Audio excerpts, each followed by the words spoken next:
ආයිබෝවන් දුවේ පුතේ ඔබට අවුව වැස්ස සුළඟ එහෙම නැත්නම් කුණාටු ගම් වතුර තත්ත්ව එහෙම නැත්නම් සුනාමි තත්ත්වයක් වගේ ස්වභාවික තත්ත්වවලට මුහුණ පාන්න දුන්නොත් ඔබේ එදිනෙදා ජීවිතේ මොන වගේ වෙනස්කම් ඇති වෙයිද? ඉතින් දුවේ පුතේ විවිධ ස්වභාවික තත්ත්ව නිසා ඇතිවෙන බලපෑම් අවම කර ගැනීම පිළිබඳ තමයි අද අපේ පාඩම. 12 ශ්‍රේණිය ජෛව පද්ධති තාක්ෂණ වේදය හදාරන දූ දරුවන් අපි ඉතා ආදරෙන් අපේ පාඩමට එකතු කර ගන්නවා. දුවේ පුතේ ඔබට මතක ඇති අපි අපේ පළමු පාඩමේ පළමු කොටස මීට පෙරදී සාකච්ඡා කරා. අද දිනේදී අපි බලාපොරොත්තු වෙන්නේ එහි දෙවන නිපුණතා මට්ටම ආවරණය කිරීමටයි. මෙහිදී දුවේ පුතේ ජෛව පද්ධති සඳහා සුදුසු කාලගුණික තත්ත්ව පිළිබඳව අදහස් ඉදිරිපත් කරයි යන නිපුණතා මට්ටම යටතේ එහි දෙවන නිපුණතා මට්ටම වන කාලගුණික නිරීක්ෂණ මධ්‍යස්ථානයක ක්‍රියාකාරීත්වය විමසා බලයි යන නිපුණතා මට්ටම අද අපි ආවරණය කර ගැනීමටයි සැරසෙන්නේ. දුවේ පුතේ මේ පාඩම අවසානයේදී අපි ඉගෙනුම්ඵල කීපයක් අත්පත් කර ගැනීමට නියමිතයි. ඔබට හැකියාව ලැබේවි කාලගුණික නිරීක්ෂණ මාධ්‍යස්ථානයක් ස්ථාපනය කිරීමේදී සලකා බැලිය යුතු සාධක නිවැරදිව විස්තර කිරීමටත් ඒ වගේම විවිධ කාලගුණික පාරාමිති මැනීම සඳහා යොදා ගන්නා උපකරණ නම් කිරීමට සහ කාලගුණික නිරීක්ෂණ මධ්‍යස්ථානයක එම උපකරණ ස්ථාපනයේ ආකාරය පැහැදිලි කිරීමට. ඒ විතරක් නෙවෙයි එම උපකරණ භාවිතයෙන් කාලගුණික පාරාමිති නිර්ණය කිරීමටත් ඔබට හැකියාව ලැබේවි. දුවේ පුතේ ඒකම ස්වයංක්‍රීය කාලගුණික මධ්‍යස්ථානයක් පිළිබඳව තොරතුරු ඉදිරිපත් කිරීමට ඔබට හැකියාව ලැබේවි. අවසානයේදී කාලගුණික තොරතුරු විකාශනයේ වැදගත්කම විස්තර කිරීමට ඔබට හැකියාව ලැබෙනවා. හොඳයි දුවේ පුතේ. අපි එසේනම් යොමු වෙමු මුලින්ම කාලගුණ නිරීක්ෂණ මධ්‍යස්ථානයක් කියන්නේ මොකක්ද කියලා. දුවේ පුතේ කාලගුණ නිරීක්ෂණ මධ්‍යස්ථානයක් කියලා කියන්නේ කාලගුණික දත්ත නිවැරදිව ලබා ගැනීම පිණිස උපකරණ නිසි පරිදි ස්ථාපනය කරලා තනපු ස්ථානයක්. අපිට ආවට ගියාට කාලගුණ නිරීක්ෂණ මධ්‍යස්ථානයක් ස්ථාපනය කරන්න බෑ. ඒ සඳහා සුදුසු ස්ථානයක් තෝරා ගැනීම ඉතාමත් අත්‍යවශ්‍ය සාධකයක්. එසේනම් දුවේ පුතේ අපි බලමු මොනවද කාලගුණ නිරීක්ෂණ මධ්‍යස්ථානයක් සඳහා ස්ථානයක් තෝරා ගැනීමේදී සැලකිලිමත් විය යුතු කරුණු කියලා. ඔව් මෙම ස්ථානය එම ප්‍රදේශය නියෝජනය කරන ස්ථානයක් වෙන්න ඕනේ. ඒ කියන්නේ දුවේ පුතේ එම ප්‍රදේශයේ පොදුවේ දක්නට ලැබෙන භූ විද්‍යාත්මක ලක්ෂණ, පාරිසරික ලක්ෂණ, භූගෝලීය ලක්ෂණ එම ස්ථානයේත් අපිට ඒ විදිහටම දකින්න තියෙන්න ඕනේ. උදාහරණයක් විදිහට අපි කියනවා නම් අපි ජලාශයක් අද්දර හෝ කඳු මුවාවක් අද්දර කවදාවත් කාලගුණ නිරීක්ෂණ මධ්‍යස්ථානයක් ස්ථාපනය කරන්නේ නැහැ. ඒ වගේම මෙම ස්ථානය හැකිතාක් දුරට නිරාවරණය වූ ස්ථානයක් වීම අත්‍යවශ්‍යයි. ඒ වගේම ජල වහනය මෙම ස්ථානයේ සතුටුදායක අන්දමින් පවතින්න ඕනේ. ඒ වගේම සමතලා බිමක් වීමත් අත්‍යවශ්‍ය කරුණක්. ඒ විතරක් නෙමෙයි දුවේ පුතේ මෙම ස්ථානය බාහිර බාධක වලින් තොර ස්ථානයක් වෙන්න ඕනේ. ඒ කියන්නේ ගස් හෝ ගොඩනැගිලි වලින් තොර ස්ථානයක් වෙන්න ඕනේ. ආසන්නයේ ගස් හෝ ගොඩනැගිලි වගේ බාධක තියෙනවා නම් එම බාධකයේ උස වගේ දෙගුණයක්වත් දුරින් තමයි අපේ කාලගුණික නිරීක්ෂණ මධ්‍යස්ථානය අපි ස්ථාපනය කරන්න ඕනේ. ඔව් ඒ විතරක් නෙවෙයි මේ ස්ථානය ස්වභාවික විපත් වලින් තොර ස්ථානයක් වෙන්නත් ඕනේ. ඒ වගේම අපිට හැමදාම දත්ත ගැනීමට යන්න සිද්ධ වෙනවනේ. ඉතින් දුවේ පුතේ අපිට පහසුවෙන් ළඟා විය හැකි ස්ථානයක් වීමත් ඉතාමත් අත්‍යවශ්‍ය කරුණක්. ඒ විතරක් නෙවෙයි අපි සාමාන්‍යයෙන් අපේ කාලගුණ නිරීක්ෂණ මධ්‍යස්ථානයේ වටා ආරක්ෂිත වැටක් ඉදි කරනවා. ඒකම සමතලාකාර තෘණ වවලා ඒව හැමදෑම කපලා පිරිසිදුව නඩත්තු කරන එකත් මේ කාලගුණ නිරීක්ෂණ මධ්‍යස්ථානයේ එකාංගයක්. හොඳයි දුවේ පුතේ. අපි දැන් යමු මේ කාලගුණ නිරීක්ෂණ මධ්‍යස්ථානයේ උපකරණ තිබෙන උපකරණ මොනවාද? ඒවා ස්ථාපනය කරන්නේ මොන ආකාරයකද කෙනෙක් ගැන සාකච්ඡා කරන්න. ඉතින් අපි මුලින්ම යමු වර්ෂාපතනයේ මැනීම සම්බන්ධයෙන්.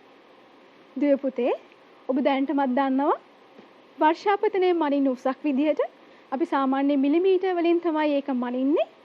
ඒ වගේම වර්ෂාපතනයේ මැනීම සඳහා වර්ෂාමාන අපි භාවිත කරනවා. දුවේ පුතේ වර්ෂාමාන ආකාර දෙකක් පවතිනවා. එකක් තමයි සටහන් නොවන ආකාරයේ වර්ෂාමාන. අපි ඒ යටතේ සරල වර්ෂාමානය ගැන කතා කිරීමට නියමිතයි.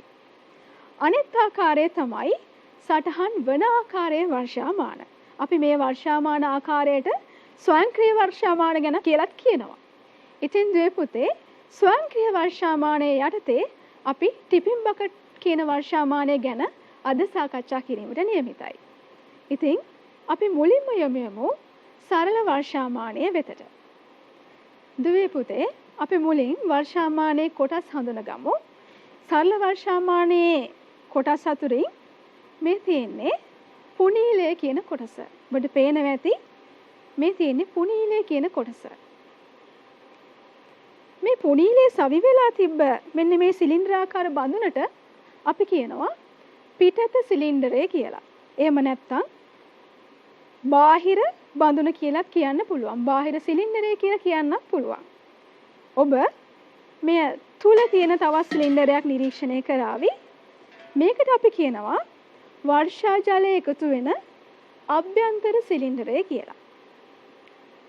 දුවේ පුතේ මේකට අභ්‍යන්තර බඳුන කියලා කියන්නත් පුළුවන්. දැන් මෙතනදී මේ වර්ෂාමානයේ නම් මේ සරල වර්ෂාමානයේ නම් ඔබ දකින්නේ මෙන්න මේ කොටස් තුන විතරයි. ඇතැම් විට ඔබට මේ වර්ෂාමානයේ සමග පැමිණෙන්න පුළුවන් විශේෂිත ක්‍රමාංකනය කරන ලද මිනුම් සරාවක්. එම මිනුම් සරාවෙන් අපිට මේ පුනීලය මගින් අභ්‍යන්තර සිලින්ඩරයට එකතු වෙන ජල පරිමාව කෙලින්ම එම මිනුම් සරාවට දැමීම මගින් කෙලින්ම උසක් විදිහට අපිට පාඨාංකය ලබා ගැනීම පහසු වෙනවා. එම මිනුම් සරාව තිබුණොත්. හොඳයි. ඒ මිනුම් සරාව නැතත් අපි වර්ෂාව පරිමාවක් විදිහට දන්නවනම් උස ගණනය කිරීමේ ක්‍රමවේදයක් තව නොබෝ වේලාවකින් ඔබ ඉගෙන ගනීවි. හොඳයි දුවේ පුතේ. ඔබට පුළුවන් ද නැවතත් වර්ෂාමානයේ කොටස් මතක් කරගන්න? ඔව්. සරල වර්ෂාමානයේ කොටස් විදිහට බාහිර සිලින්ඩරය, එහෙම නැත්නම් පිටත බඳුන ඔබට දැකිය හැකියි. ඒ වගේම පුනීලය, අභ්‍යන්තර සිලින්ඩරය, නොයසේනම් වර්ෂා ජලයේ එක්වන අභ්‍යන්තර බඳුන, ඒ වගේම ක්‍රමාංකනය කරන ලද මිනුම් සරාව අපිට මෙහි කොටස් විදිහට දක්වන්න පුළුවන්. හොඳයි දුවේ පුතේ. අපි දැන් බලමු සරල වර්ෂාමානයේ වර්ෂාපතනයේ පරිමාවක් විදිහට දුන්නොත් එය උසක් විදිහට ගණනය කරගන්නේ කොහොමද කියලා. දුවේ පුතේ මෙතනදී අපි භාවිත කරන්නේ ඊටමත් සරල මූල ධර්මයක්. ඒ තමයි ඔබ දන්නවා සිලින්ඩරයක පරිමාව හොයන සූත්‍රය. අපි දන්නවා සිලින්ඩරයක පරිමාව හොයන සූත්‍රය සිලින්ඩරයේ හරස්කඩ වර්ගඵලය වැඩි කිරීමෙහි උස. එහි හරස්කඩ වර්ගඵලය අපි දන්නවා ඒක වෘත්තාකාර හරස්කඩක් තියෙන්නේ. ඒ නිසා එහි හරස්කඩ වර්ගඵලය 5r වර්ග කියන සමීකරණයෙන් අපි ගන්නෙ උස h කියලා ගත්තොත් අපි දන්නවා සිලින්ඩරයේ පරිමාව හොයන සූත්‍රය 5r වර්ග h. මෙහිදී දුවේ පුතේ v කියලා අපි සඳහන් කරලා තියෙන්නේ සිලින්ඩරයේ පරිමාව. 5 කියලා කියන්නේ 7/22 කියලා ඔබ දන්නවා. මෙහිදී r කියලා කියන්නේ මේ පුනීලේ අරයයි. h කියලා කියන්නේ මෙහි උස. හොඳයි. අපි උදාහරණයක් ආශ්‍රයම බලමුකෝ මේ ගණනය කිරීම කරන්නේ කොහොමද කියලා. හොඳයි. අපි මෙන්න මේ උදාහරණයට යමු වෙමු.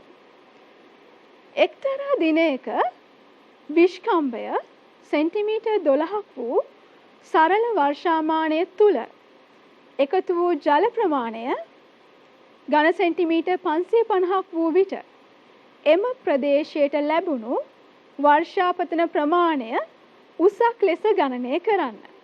ඔව් මෙතනදී ඔබට දත්ත දෙකක් ලැබිලා තියෙනවා.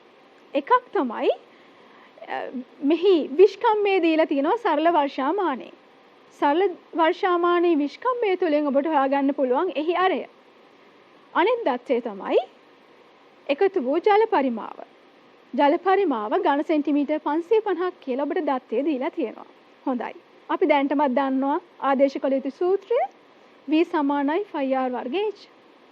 දුවේ පුතේ මෙහිදී අපිට මේ පරිමාව උසක් ලෙසනේ ප්‍රකාශ කරන්න ඕනේ. එසේනම් අපි h උක්ත කරගන්න ඕනේ. එතකොට h = v බෙදීම ෆ/r² කියන සමීකරණය ලැබෙනවා. අපි අපේ අගයන් මේකට ආදේශ කරොත් අපිට පිළිතුර විදිහට සෙන්ටිමීටර් 4.8 කියන පිළිතුර ලැබෙනවා. ඔබ දන්නවා සාමාන්‍යයෙන් අපි වර්ෂාපතනය ඉදිරිපත් කරන්නේ මිලිමීටර් කියන ඒකකයෙන්. ඉතින් ඔබට එය මිලිමීටර් කියන ඒකකයට පරිවර්තනය කරගන්නත් පුළුවන්. ඉතින් දුවේ පුතේ සෙන්ටිමීටර් 4.8 යන්න මිලිමීටර් වලට පරිවර්තනය කරපුවාම මිලිමීටර් 48ක් කියන වර්ෂාපතනය මෙහිදී ලැබිලා තියෙනවා. දුවේ පුතේ මේ ගණනය කිරීමේදී අපි කරේ ලැබුණු පරිමාවක් උසක් විදිහට ප්‍රකාශ කරපු එක. අපි හිතමු යම්කිසි ප්‍රදේශයකට වර්ෂාපතනය උසක් ලෙස ලැබී තියෙනවා කියලා අපිට දත්තයක් විදිහට එම ප්‍රදේශයේ වර්ගඵලය අපි දන්නවනම් අපිට පුළුවන් එම ප්‍රදේශයට ලැබුණු ජල පරිමාව කොපමණද කියලා නැත්නම් එම ප්‍රදේශයට ලැබුණු ජල ධාරිතාව කොපමණද කියලා ගණනය කරන්න. හොඳයි දුවේ පුතේ අපි දැන් බලමු මේ සරල වර්ෂාමානය කාලගුණී නිරීක්ෂණ මධ්‍යස්ථානික ස්ථාපනය කරන ආකාරය මොන වගේද කියලා. දුවේ පුතේ සරල වර්ෂාමානය කාලගුණ නිරීක්ෂණ මධ්‍යස්ථානයක ස්ථාපනය කිරීමේදී අනිවාර්යයෙන්ම මධ්‍යස්ථාන වැටේ සිට මීටර් 1.5කවත් ඇතුළට වෙන්නේ ස්ථාපනය වෙන්න ඕනේ. ඒ වගේම වාෂ්පීකරණ තැටියේ සිට අවම දුර මීටර් 5ක්වත් තියෙන්න ඕනේ. ඒ විතරක් නෙවෙයි දුවේ පුතේ මෙම සරල වර්ෂාමානය අපි ස්ථාපනය කරන්නේ සෙන්ටිමීටර් 60 ගුණ කිරීම සෙන්ටිමීටර් 60 ගුණ කිරීම සෙන්ටිමීටර් 60 කොන්ක්‍රීට් වේදිකාවක් මත. ඒ වගේම මෙම වර්ෂාමානයේ ඉහළ ධාරයේ සිට පොළොව මට්ටමට සෙන්ටිමීටර් 30ක පරතරයක් තියෙන්න ඕනේ. ඉතින් ඔන්න ඔය නිර්ණායක ඇතුළු තමයි අපි මේ සරල වර්ෂාමානය කාලගුණ නිරීක්ෂණ මධ්‍යස්ථානයක ස්ථාපනය කරන්නේ. හොඳයි දුවේ පුතේ අපි ඒ කතා කරේ සරල වර්ෂාමානය ගැන. දැන් අපි කතා කරනවා ඊළඟට සටහන් වන වර්ෂාමානය ගැන. සටහන් වන වර්ෂාමානය යටතේ නැත්නම් අපි මේකට ස්වයංක්‍රීය වර්ෂාමානය කියලාත් කියනවා. දුවේ පුතේ සටහන් වන වර්ෂාමානය යටතේ අපි කතා කරන්න බලාපොරොත්තු වෙන්නේ ටිපින් බකට් වර්ෂාමානය ගැන. ඔව් ඔබට දැන් පේනවා ටිපින් බකට් වර්ෂාමානය. බාහිර නිරීක්ෂණය කරොත් ඔබට මෙම වර්ෂාමානය පෙන්නේ මෙන්න මේ ආකාරයට. ඔබට ඉහළින් බැලුවොත් පෙනෙයි එහි පුනීලයක් මෙන්න මේ ආකාරයට තියෙනවා. ඒ කියන්නේ මෙම වර්ෂාමානයට එකතු වෙන වර්ෂාපතනය මෙන්න මේ පුනීලය හරහා මෙය තුලට එකතු වෙනවා කියලා ඔබට නිරීක්ෂණය කරන්න පුළුවන්. ඔබ මේ දැක්කේ එහි බාහිර ස්වරූපයනේ. දැන් අපි කතා කරන්න යන්නේ එහි අභ්‍යන්තර ක්‍රියාකාරීත්වය ගැන. ඔව්. ඔබට පේනවා ඇති එහි අභ්‍යන්තර ක්‍රියාකාරීත්වය කොයි වගේද කියලා. දුවේ පුතේ වර්ෂාපතනයෙන් එකතු වෙන වර්ෂා ජලය පුනීලය ඔස්සේ ටිපින් බකට් සීසෝ කියන උපකරණයට එකතු වෙනවා. එම නිසා ටිපින් බකට් සීසෝව ක්‍රියාත්මක වෙනවා ඔබට පේනවා ඇති. ඒ වගේම දුවේ පුතේ ඔබට පේනවද හොඳට නිරීක්ෂණය කරවුවාම ඒ ටිපින් බකට් සීසෝව මුදුනේ තියෙනවා චුම්බකයක්. මේ චුම්බකය එහා මෙහා යාමේදී ස්විචයක් ක්‍රියාත්මක වෙනවා. ඉතින් මේ ස්විචය මගින් පණිවිඩය දෙනවා රේන් කවුන්ටර් කියන උපකරණයට මුළු වර්ෂාපතනය කොපමණද කියලා. ඒ කියන්නේ වර්ෂාපතනය එකතු වෙන්න රේන් කවුන්ටර් කියන උපකරණයේ ඔබට මුළු වර්ෂාපතනය කොපමණද කියලා උසක් විදිහට ලබා ගන්න පුළුවන්. හොඳයි. මෙතනදී අපි සැලකිලිමත් යුතු කරුණු ගණනාවක් තියෙනවා. එකක් තමයි ඔබට පේනවා මෙහි චුම්බකයක්. ඒ නිසා දුවේ පුතේ මේ වර්ෂාමානය කිසිසේත්ම අපි ලෝහ නැත්නම් චුම්බක පවතින ස්ථානයක එම ද්‍රව්‍ය පවතින ස්ථානයක තබන්නේ නැහැ. ඒ වගේම මෙම වර්ෂාමානය සමතල භූමියක ස්ථාපනය නොකළොත් ඔය ටිපින් බකට් සීසෝව කලින්ම ක්‍රියාත්මක වෙලා අපිට නිවැරදි පිළිතුරු නොලැබී යන්න පුළුවන්. හොඳයි දුවේ පුතේ. අපි මේකේ ක්‍රියාකාරීත්වය තවත් ලං වෙලා බලමු. හොඳයි. ඔබට පේනවා මේ ටිපින් බකට් සීසෝව වර්ෂා ජලය එකතු වීමත් සමග කොහොමද ක්‍රියාත්මක වෙන්නේ කියලා. මෙම වර්ෂා ජලය කුඩා බඳුනකට එකතු වෙනවා. එම කුඩා බඳුනෙන් වර්ෂා ජලය ඉවත් වීමත් ස්වයංක්‍රීයවම සිදු වෙනවා. ඉතින් ඔන්න ඔය ආකාරයට අපිට ස්වයංක්‍රීය වර්ෂාමානයෙන් පාඨාංක ගන්න පුළුවන්. ඉතින් දුවේ පුතේ වර්ෂාමානයකින් දත්ත සටහන් කිරීම කරන්නේ මොන විදිහටද කියලා අපි දැන් සාකච්ඡා කරමු.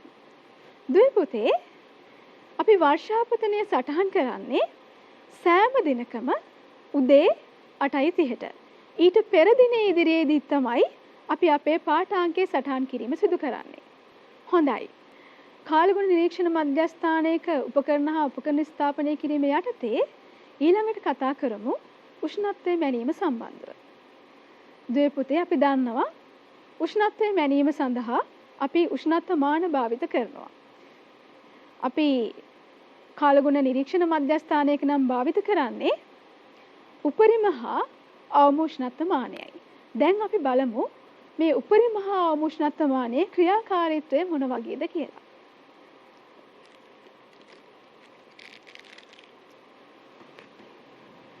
හොඳයි දුවේ පුතේ. මේ තියෙන්නේ උපරිම සහ අවම උෂ්ණත්ව මානයක්. ඔබට පේනවා එහි අවම නැත්නම් මිනිමම් උපරිම නැත්නම් මැක්සිමම් කියලා මේ සටහන් වෙලා තියෙනවා. එතකොට ඒ අනුව ඔබට මෙහි අවම උෂ්ණත්ව මානයත් උපරිම උෂ්ණත්ව මානයත් හඳුනා ගන්න පුළුවන්. දුවේ පුතේ මෙතනදී මෙහි කොටස් හඳුනා ගැනීම ඉතාමත් අත්‍යවශ්‍යයි. අපි බලමු දැන් මෙහි කොටස් මොනවාද කියලා. අපි දන්නවා මෙහි අවම උෂ්ණත්ව මානය සහ උපරිම උෂ්ණත්ව මානය තියෙනවා. ඊට අමතරව ඔබට පේනවා මෙහි රසදිය කඳවල් දෙකකුත් තියෙනවා යනු. ඔබට පේනවා නිල් පහට වාණීය දර්ශකයක් දෙකක් තියෙනවා මේ උෂ්ණත්ව මානවල. දුවේ පුතේ මේක ඉතාමත් වැදගත් හේතුව තමයි මෙම වාණීය දර්ශකයේ පහළ කෙළවරෙන් තමයි ඔබ අවම උෂ්ණත්වය සහ උපරිම උෂ්ණත්වය කියවා ගැනීම සිදු කරන්නේ. අපි මේ කියපු කරුණ තවදුරටත් තහවුරු කරගමු. හොඳයි. දුවේ පුතේ ඔබට මේ රූප සටහනින් පේනවා උපරිම සහ අවම උෂ්ණත්ව මානය. ඔව්. මෙතනදී ඔබට පේනවා මැද චුම්බකයක් හෝ අදාළ බොත්තමක් තියෙනවා. මම ඒක අපේ උෂ්ණත්ව මානෙත් පෙන්වන්න. ඉන් අනතුරුව ඔබට පේනවා උපරිම උෂ්ණත්ව මානය සහ අවම උෂ්ණත්ව මානය. දැන් අපි බලමු මෙහි පාඨාංක කියවා ගන්න ආකාරය. මම ඔබට කිව්වා වාණීය දර්ශකයේ පහළ කෙළවරින් තමයි අපි පාඨාංකය කියවා ගත යුත්තේ කියලා. එසේනම් දුවේ පුතේ ඔව් මෙන්න තියෙනවා වාණීය දර්ශකය. ඒ අනුව අවම උෂ්ණත්වය ඔබට පේනවා ඇති සෙල්සියස් අංශක 16ක් විදිහට තියෙනවා. ඔව්. දැන් ඔබට තනිවම උපරිම උෂ්ණත්වය නිර්ණය කරන්න පුළුවන්ද? ඔව්. උපරිම උෂ්ණත්වයේ විදිහට දුවේ පුතේ සෙල්සියස් අංශක 28ක් විදිහට තමයි මේකේ සටහන් වෙලා තියෙන්නේ. මම ඔබට කිව්වා මෙන්න මේ බොත්තමෙන් මොකද්ද කරන්න කියලා මම ඔබට කියනවා කියලා. ඔය දුවේ පුතේ මේ බොත්තම ක්‍රියාත්මක කිරීමෙන් අපිට වාණීය දර්ශකය නැවත මුල් පිහිටුමට ගන්න පුළුවන්. මෙන්න මේ ආකාරයට. ඔබට පේනවා ඇති මම බොත්තම තද කරනකොට වාණීය දර්ශකය පහළට ඇදෙන ආකාරය. දුවේ පුතේ මේ උපරිම උෂ්ණත්වමානය මගින් දවසේ උපරිම උෂ්ණත්වයත් අවම උෂ්ණත්වමානය මගින් දවසේ අවම උෂ්ණත්වයත් ලබා ගත්තට පස්සේ අපිට පුළුවන් මේ දෙක එකතු කරලා දෙකෙන් බෙදලා ලබා ගන්න එම දවසේ සාමාන්‍ය උෂ්ණත්වය. ඉතින් දුවේ පුතේ මේ උපරිම සහ අවම උෂ්ණත්වමානයේ පාඨාංක අපි සෑම දිනකම උදේ 8:30ට තමයි ගන්නෙ. ඊට පෙර දිනේ ඉදිරියෙන් තමයි පාඨාංක අපි සලකුණු කරන්නේ. ඉතින් දුවේ පුතේ අපි අපේ ඊළඟ පාරාමිතියේ විදිහට සාපේක්ෂ ආර්ද්‍රතාවයේ මැනීම ගැන කතා කරමු. සාපේක්ෂ ආර්ද්‍රතාවයේ මැනීම සඳහා අපි තෙත් සහ වීලි බල්බ උෂ්ණත්වමාන පාවිච්චි කරනවා. අපි දැන් එහි ක්‍රියාකාරීත්වය දෙස යොමු කරමු. දුවේ පුතේ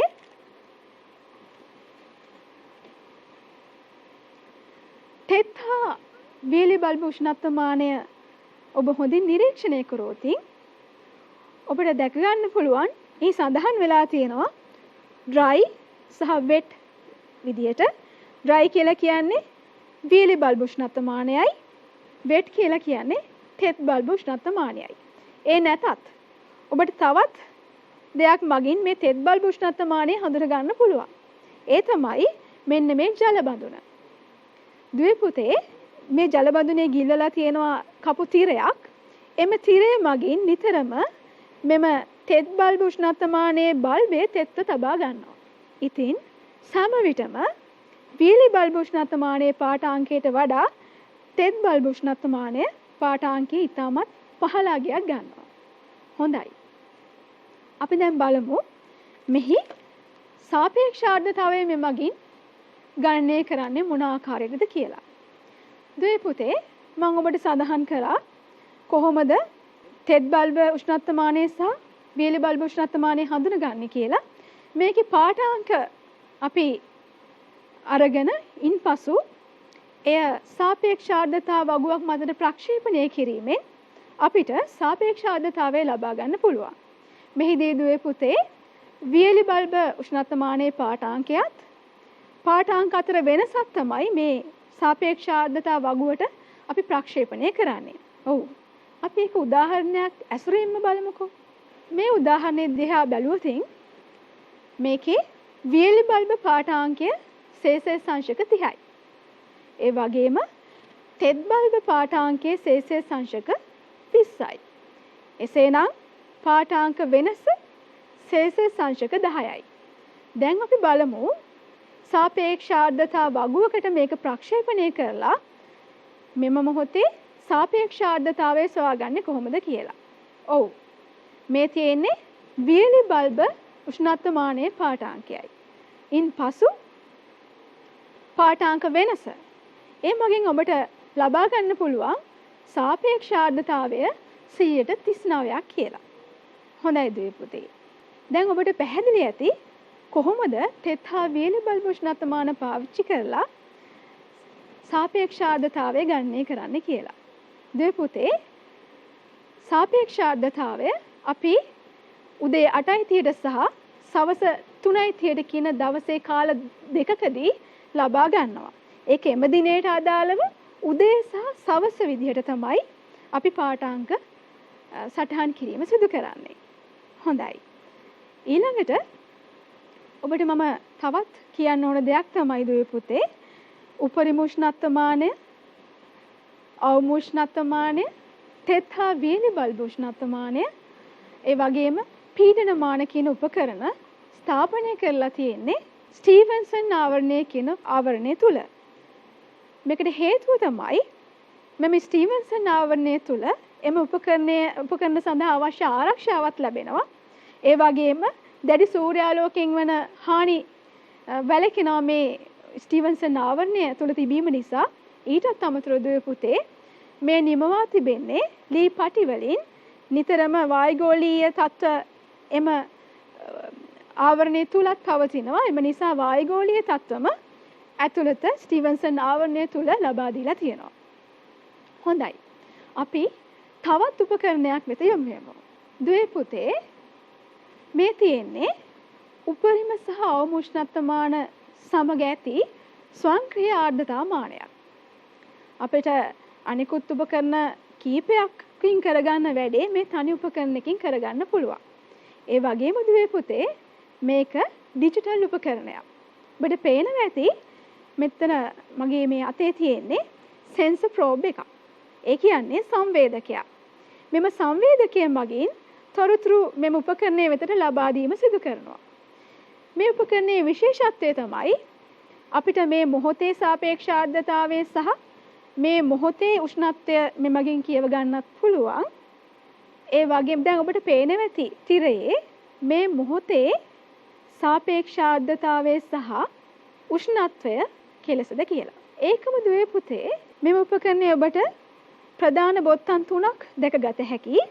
එකක් තමයි මිනිමම් බටන්, අනිත් එක මැක්සිමම්, තව බොත්තමක් තියෙනවා රීසෙට් බටන් කියලා. දුවේ පුතේ මේ මිනිමම් කියන බොත්තම අපි තද කරොත් අපිට බලා ගන්න පුළුවන් එම දවසේ අවම උෂ්ණත්වය සහ එම දවසේ තිබූ අවම සාපේක්ෂ ආර්ද්‍රතාව.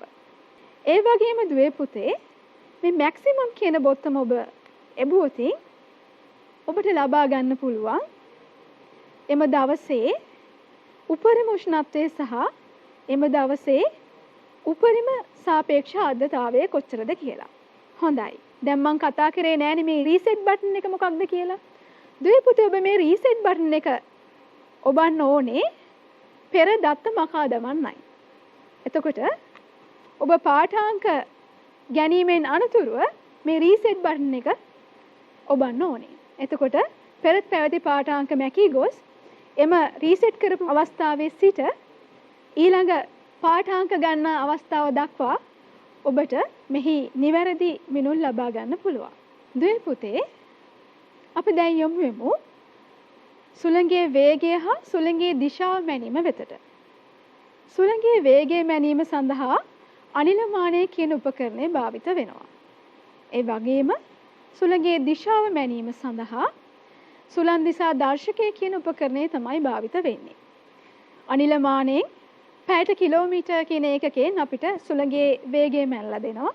ඒ වගේම දුවේ පුතේ සුළං දිසා දර්ශකයේ ඊහිස මගින් සුළඟේ දිශාව කොහෙටද තියෙන්නේ කියලා අපිට පෙන්වුම් කරනවා. දුවේ පුතේ කාලගුණ නිරීක්ෂණ මධ්‍යස්ථානයක මෙම උපකරණ ස්ථාපනය කරලා තියෙන්නේ මීටර් 10ක් උසින්. නමුත් කෘෂි කාලගුණික මධ්‍යස්ථානයක නම් මේක මීටර් 2ක් උසින් තමයි ස්ථාපනය කරන්නේ. හොඳයි දුවේ පුතේ. ඒ වගේම අපි සුළඟේ වේගය හා සුළඟේ දිශාව යන පාඨාංක සෑම දිනකම උදෑසන 8:30ට ඊට පෙර දිනේ ඉදිරියේ තමයි සටහන් කිරීම කරන්නේ. හොඳයි. අපි දැන් යමු ආලෝක ත්‍රිවතාවය මැනීම වෙතට. දුවේ පුතේ ආලෝක ත්‍රිවතාවය මැනීම සඳහා අපි සූර්ය විකිරණමාන භාවිත කරනවා. මම මේ රූප සටහනේ දක්වලා තියෙන්නේ ද්විලෝහපටි සූර්ය විකිරණමානයක්. ඒ වගේම සූර්යාලෝකයේ පවතින කාල සීමාව මැනීම සඳහා සූර්ය දීප්තමානය කියන උපකරණය භාවිත කරනවා. දුවේ පුතේ ඔබට පේනවා ඇති වීදුරු ගෝලයක් තියෙනවා. ලැබෙන ආලෝක කිරණ නාභිගත කිරීමෙන් ප්‍රස්ථාර කොලයක් දැවීම මගින් කොපමණ කාලයක් ආලෝකය පවතිනවද කියලා කියන දත්තය අපිට මේකෙන් පැය ගාණක් විදිහට ඒකකය ලබා දෙනවා. දුවේ පුතේ ඔබට තවත් මම කරුණක් මෙතනදී කියන්න ඕනේ. සාමාන්‍යයෙන් මේ සූර්ය දීප්තමානය කියලා කියන්නේ කෘෂි කාලගුණ මධ්‍යස්ථානයේ දකින්න පුළුවන් උපකරණයක්. දුවේ පුතේ අපි ආලෝක ත්‍රිවතාවය සහ ආලෝකයේ පවතින කාල සීමාව සෑම දිනකම උදෑසන 8:30ට ඊට පෙර දිනේ ඉදිරියේ තමයි ලකුණු කරන්නේ. හොඳයි. අපි දැන් යමු වායුගෝලීය පීඩනය මනින්නේ මොන ආකාරයකද කියලා. දුවේ පුතේ වායුගෝලීය පීඩනය මැනීම සඳහා වායු පීඩන මාන භාවිත කරනවා. අපි මේකට බැරෝමීටර් කියලාත් කියනවා. අපි දැන් බලමු වායු පීඩන මානයක ක්‍රියාකාරීත්වය මොන වගේද කියලා. දුවේ පුතේ ඔබට පේනවා ඇති මගේ අතේ මේ තියෙන්නේ වායු පීඩන මානයක්. ඒ හොඳින් ඔබ නිරීක්ෂණය කරොත් ඔබට පෙනෙයි එහි දර්ශක දෙකක් තියෙනවා. එක දර්ශකයක් පිත්තල දර්ශකයක්, අනෙක් දර්ශකය කළු පැහැති දර්ශකයක්. හොඳයි. අපි දැන් බලමු මෙහි ක්‍රියාකාරීත්වය මොන වගේද කියලා. දුවේ පුතේ මුලින්ම අපි මෙන්න මේ උපකරණය ක්‍රමාංකණය කරගන්න ඕනේ. දුවේ පුතේ මේ උපකරණය ක්‍රමාංකණය කරගන්න කලින් ඔබ බලන්න ඕනේ ඔබේ ප්‍රදේශයේ එම මොහොතේදී වායුගෝලීය පීඩනය කොපමණද කියලා අන්තර්ජාලය ඔස්සේ. ඔන්න මම නම් අද බැලුවා මෙම ප්‍රදේශයේ වායුගෝලීය පීඩනය හෙක්ටෝපැස්කල් 1008ක් කියලා තමයි තිබ්බේ. දැන් මම මුලින්ම කරන්න ඕනේ මෙම උපකරණය ක්‍රමාංකනය කිරීම සඳහා මේ කළු පාට දර්ශකය මේ පසුපස පෙනෙන ස්ක්‍රූප්පුව භාවිත කර නියමිත ස්ථානයට ගැනීමයි. ඔය පුතේ ස්ක්‍රූප්පුව කැරක්වීම මගින් අපිට කළු පැහැති දර්ශකයත් එහා මෙහා ගෙන යා හැකියි. හොඳයි. මම දැන් හෙක්ටෝපැස්කල් 1008ට මේ උපකරණය සකසන්නයි යන්නේ. මම මේ විදිහට මේ කළු පාට දර්ශකයේ සියුරු මාරු කරා. දැන් ඔබ බලන්න ඇති මේ පිත්තල පැහැති දර්ශකය මොකටද කියලා. දුවේ පුතේ පිත්තල පැහැති දර්ශකය අපි සාමාන්‍යයෙන් මැදේ තමයි ස්ථානගත කරන්නේ. ඒකට හේතුව තමයි ඔබට මේ වඩාත් සමීප රූපයකින් දැක්කොතින් පෙනෙයි මෙහි එක්පසක තියෙනවා. ඒ කියන්නේ පීඩනය අඩු වෙන ප්‍රදේශයේ තියෙනවා වැසි සහිත කාලගුණ තත්ත්වයක් ඇඳලා. ඒ වගේම පීඩනය වැඩි ප්‍රදේශයේ තියෙනවා පායපු ඉරක් ඇඳලා. ඒකේ තේරුම තමයි දුවේ පුතේ අඩු පීඩන තත්ත්වවලදී වායුගෝලයේ වලාකුළු නිර්මාණය වෙනවා. ඒ නිසා වර්ෂාපතනය ඇතිවීම සිද්ධ වෙනවා. ඒ වගේම වැඩි පීඩන තිබ්බොතින් එහෙම වලාකුළු නිර්මාණය වීම සිද්ධ වන්නේ නැහැ. ඒ නිසා හොඳ සූර්යාලෝකයේ පතිත වෙන පැහැදිලි කාලගුණයක් අපිට දැක් ගන්න පුළුවන් වෙනවා. දැන් මේ උපකරණය නිවැරදිව ක්‍රියාත්මක කරනවද කියලාත් බලන්නේ කොහොමද? අපිට මේ දිහා බලන් හිටියට කටු එහාට මෙහාට යනවා පේන්නේ නැහැ. හේතුව අපේ වායුගෝලීය පීඩනය එහෙම බොහොම ශීඝ්‍රයෙන් වෙනස් වෙන වායුගෝලීය පීඩනයක් නෙවෙයි අපිට තියෙන්නේ. ඔබට මෙහි ක්‍රියාකාරීත්වය ඉතාමත් නිවැරදිව වෙනවද කියලා තහවුරු කරගන්න පුළුවන් දුවේ පුතේ මෙන්න මේ ක්‍රියාකාරකම මගින්. මේ වගේ පොලිතින් බෑගයක් තුලට බැරෝමීටරය දමා පොඩි පීඩනයක් දීලා බලන්න.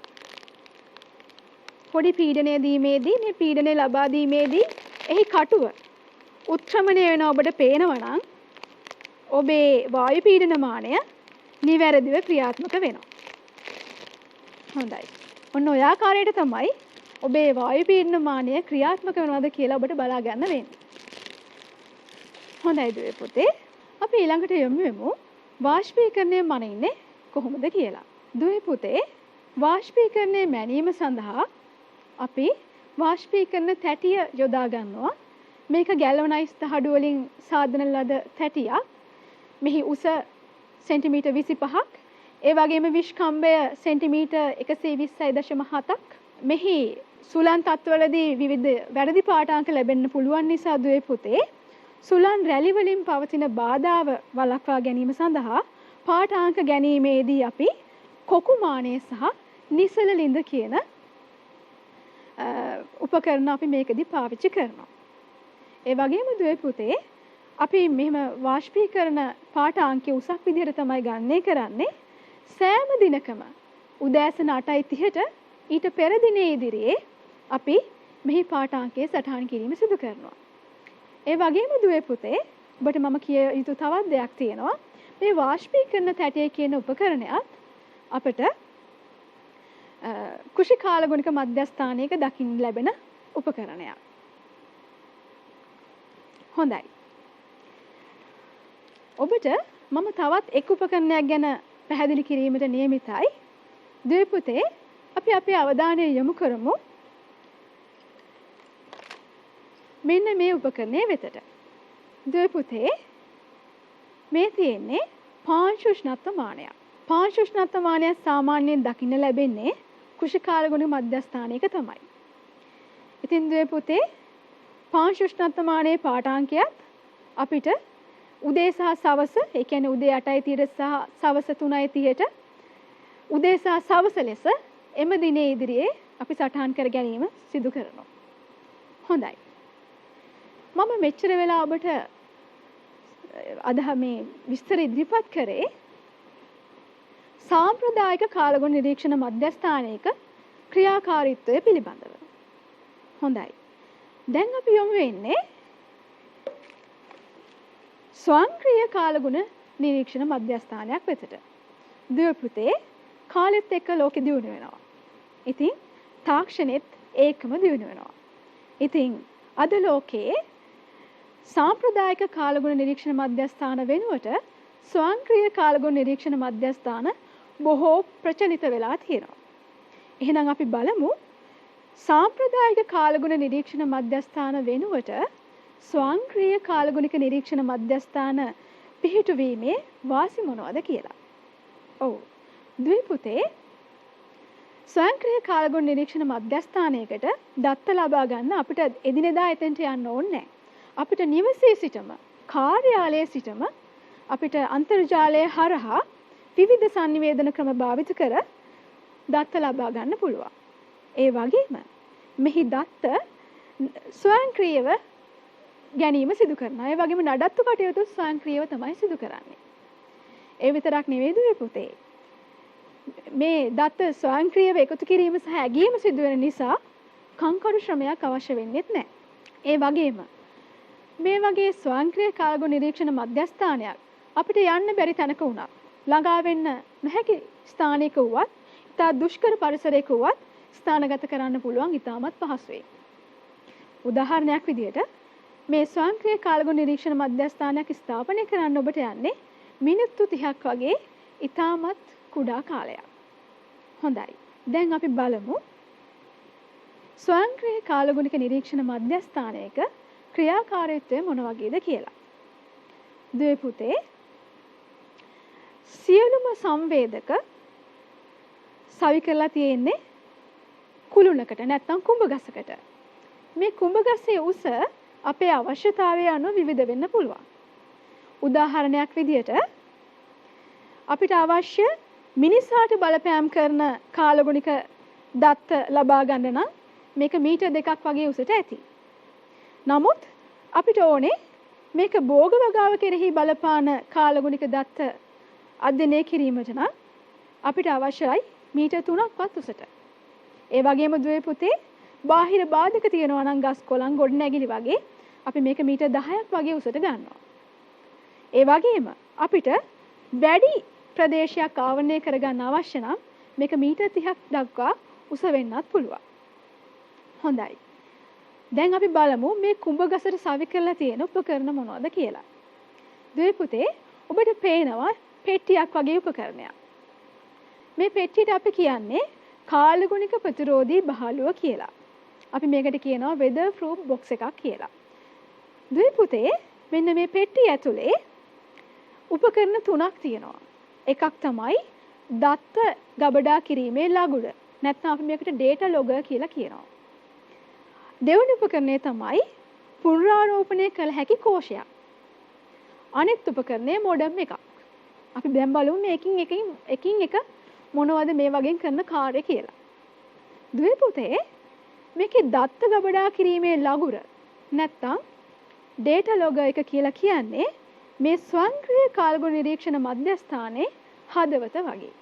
ඒ කියන්නේ මෙහි සියලුම දත්ත මෙහි සංවේදක මගින් ලබා ගන්න සියලුම දත්ත ලබා ගැනීම, ගබඩා කිරීම සහ ඇගීම, විශ්ලේෂණය වගේ සියලුම කටයුතු සිදු කරන්න මෙන්න මේ දත්ත ගබඩා කිරීමේ ලගුරේ නැත්නම් data logger කියන උපකරණය. ඒ වගේම දුවේ පුතේ මම මේකේ කිව්වා රීචාර්ජබල් බැටරි එකක් තියෙනවා නැත්නම් පුනරාරෝපණය කළ හැකි කෝෂ තියෙනවා.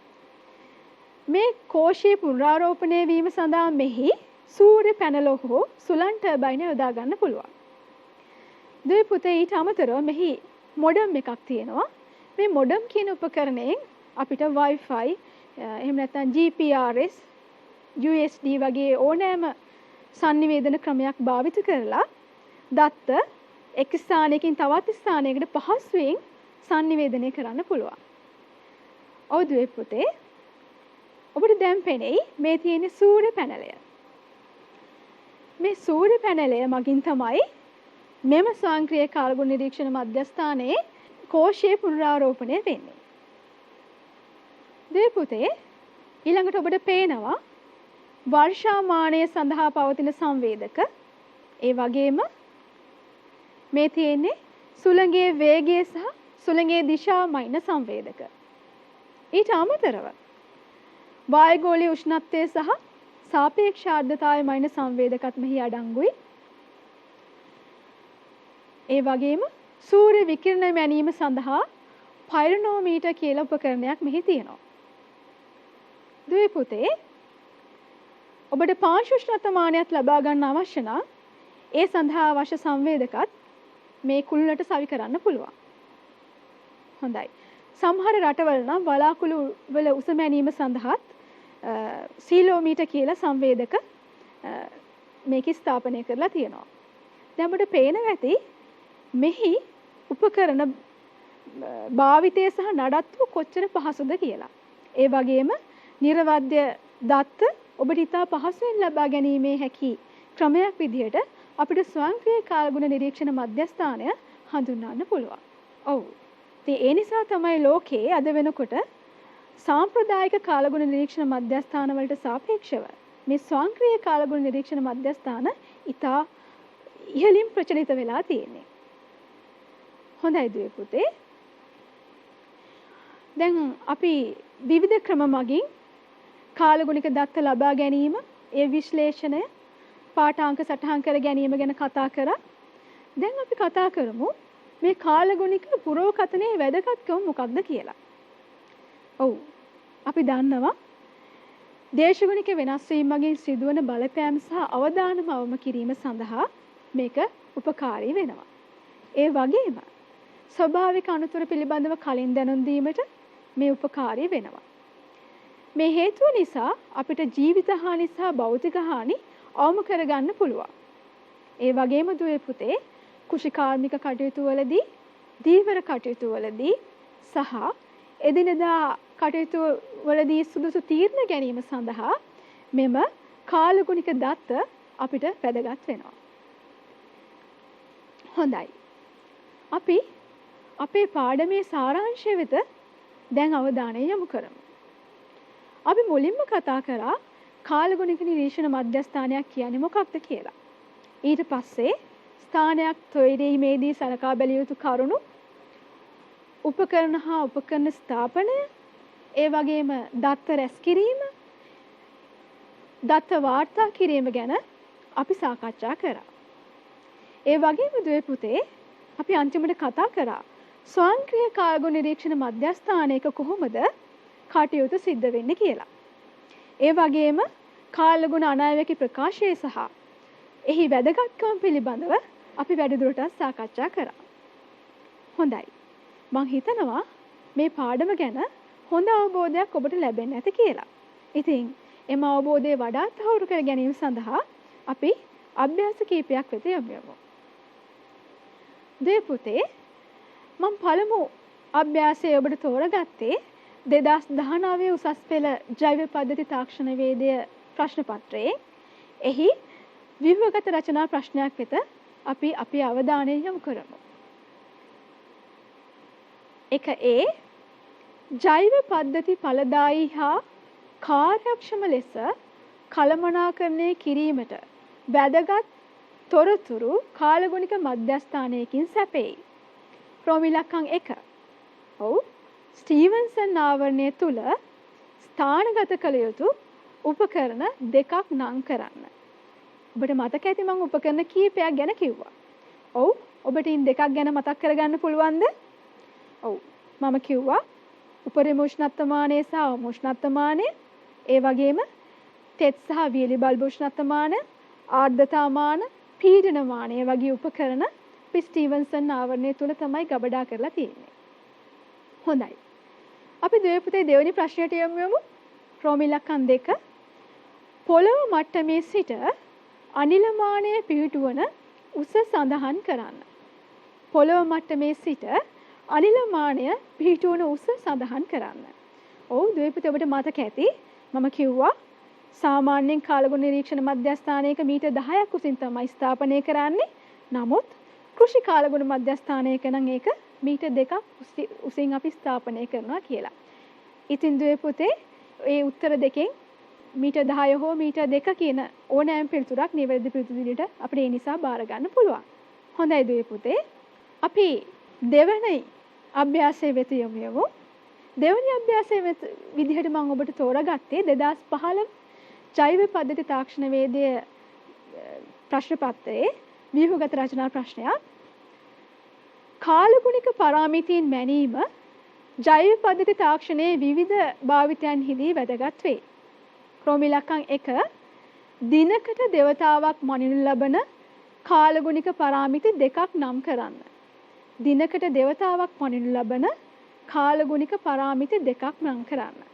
ඔව් ඔබට මතක ඇති අපි අපේ සඳහන් කිරීමේ අපි විවිධ අවස්ථාවල සඳහන් කරා සාපේක්ෂ ආර්ද්‍රතාව, පාංශු උෂ්ණත්වය, වායුගෝලීය පීඩනය කියන පරාමිතීන් අපි දිනකට දෙවරක් පාඨාංක ලබා ගත්තා කියලා. හොඳයි දුවේ පුතේ. ක්‍රම ඉලක්කම් 2 කාලගුණික මධ්‍යස්ථානයකට අත්‍යවශ්‍ය නොවන එහෙත් කෘෂි කාලගුණික මධ්‍යස්ථානයකට ස්ථාපනය කළ යුතු උපකරණ දෙකක් නම් කරන්න. කාලගුණික මධ්‍යස්ථානයකට අත්‍යවශ්‍ය නොවන එහෙත් කෘෂි කාලගුණික නිරීක්ෂණ මධ්‍යස්ථානයක ස්ථාපනය කළ යුතු උපකරණ දෙකක් නම් කරන්න. ඔව් මම හිතනවා ඔබට මතක ඇති කියලා. අපි උපකරණ 3ක් ගැන කතා කරා. ඒ තමයි වාෂ්පීකරණ තැටිය, පාංශු උෂ්ණත්වමානය සහ සූර්ය දීප්තමානය. ඔන්න ඔය කියන උපකරණ තුනෙන් දෙකක් පිළිතුරු විදිහට ඔබට සඳහන් කරන්න පුළුවන්. දුවේ පුතේ මෙම අභ්‍යාසය මම ඔබට දෙන්නේ ගෙදර වැඩක් විදිහටයි. මම මේක ඔබට දීලා තියෙන්නේ 2018 වර්ෂයේ බහුවර්ණ ප්‍රශ්නයක්. මේ 44 වෙනි බහුවර්ණ ප්‍රශ්නය වැසි දිනක වර්ෂාමානයක වැසි ජලය ඝන සෙන්ටිමීටර් 462ක් එකතු වී තිබුණි. වර්ෂාමානයේ විශ්කම්භය සෙන්ටිමීටර් 14 නම් එදින ලැබී ඇති වර්ෂාපතනය වනුයේ. ඔව් මම ඔබට පැහැදිලි කරා B සමානයි ϕr වර්ග h කියන සමීකරණයට මේ දත්ත ආදේශ කිරීමෙන් පිළිතුරු ලබා ගන්න ආකාරය. ඉතින් මම බලාපොරොත්තු වෙනවා දුවේ පුතේ ඔබ මෙහි නිවැරදි පිළිතුර ලබා ගනී කියලා. ඒ වගේම දුවේ පුතේ මෙන්න මේ ප්‍රශ්නය සඳහාත් ඔබ තනිව නිවැරදි පිළිතුර ගොඩනගයි කියලා මම බලාපොරොත්තු වෙනවා. මේ 2015 වර්ෂයේ රචනා ප්‍රශ්නයක්. කාලගුණික මධ්‍යස්ථානයක් ස්ථාපනය කිරීම සඳහා භූමියක් තෝරා ගැනීමේදී සලකා බැලිය යුතු කරුණු විස්තර කරන්න. කාලගුණික මධ්‍යස්ථානයක් ස්ථාපනය කිරීම සඳහා භූමියක් තෝරා ගැනීමේදී සලකා බැලිය යුතු කරුණු විස්තර කරන්න. හොඳයි දුවේ පුතේ. මම ඔබට ආරම්භයේදී මේ කරුණු ගැන විස්තර කරා. ඔබ නිවැරදි පිළිතුර ඒ ඔස්සේ ගොඩනගයි කියලා මම බලාපොරොත්තු වෙනවා. හොඳයි. අපි අද අවසන් කරේ 12 ශ්‍රේණිය ජෛව පද්ධති තාක්ෂණ වේදයේ විෂය මාලාවේ පළමු පාඩමේ නම් ජෛව පද්ධති සඳහා සුදුසු කාලගුණික තත්ත්ව යන පාඩමේ දෙවනි නිපුණතා මට්ටමයි. එනම් කාලගුණික නිරීක්ෂණ මධ්‍යස්ථානයක ක්‍රියාකාරීත්වය විමසා බලයි යන නිපුණතා මට්ටම. දුවේ පුතේ මම විශ්වාස කරනවා ඔබට කාලගුණ නිරීක්ෂණ මධ්‍යස්ථානික ක්‍රියාකාරීත්වය සහ එහි නඩත්තු එහි උපකරණ භාවිතය පිළිබඳ වඩා හොඳ අවබෝධයක් මේ පාඩමෙන් ලබා ගන්න පුළුවන් වෙන්නේ නැත කියලා. ඉතින් දුවේ පුතේ මේ වගේම තවත් පාඩමකින් හමු වන බලාපොරොත්තුෙන් අපි අදට සමුගන්නවා. ආයුබෝවන්.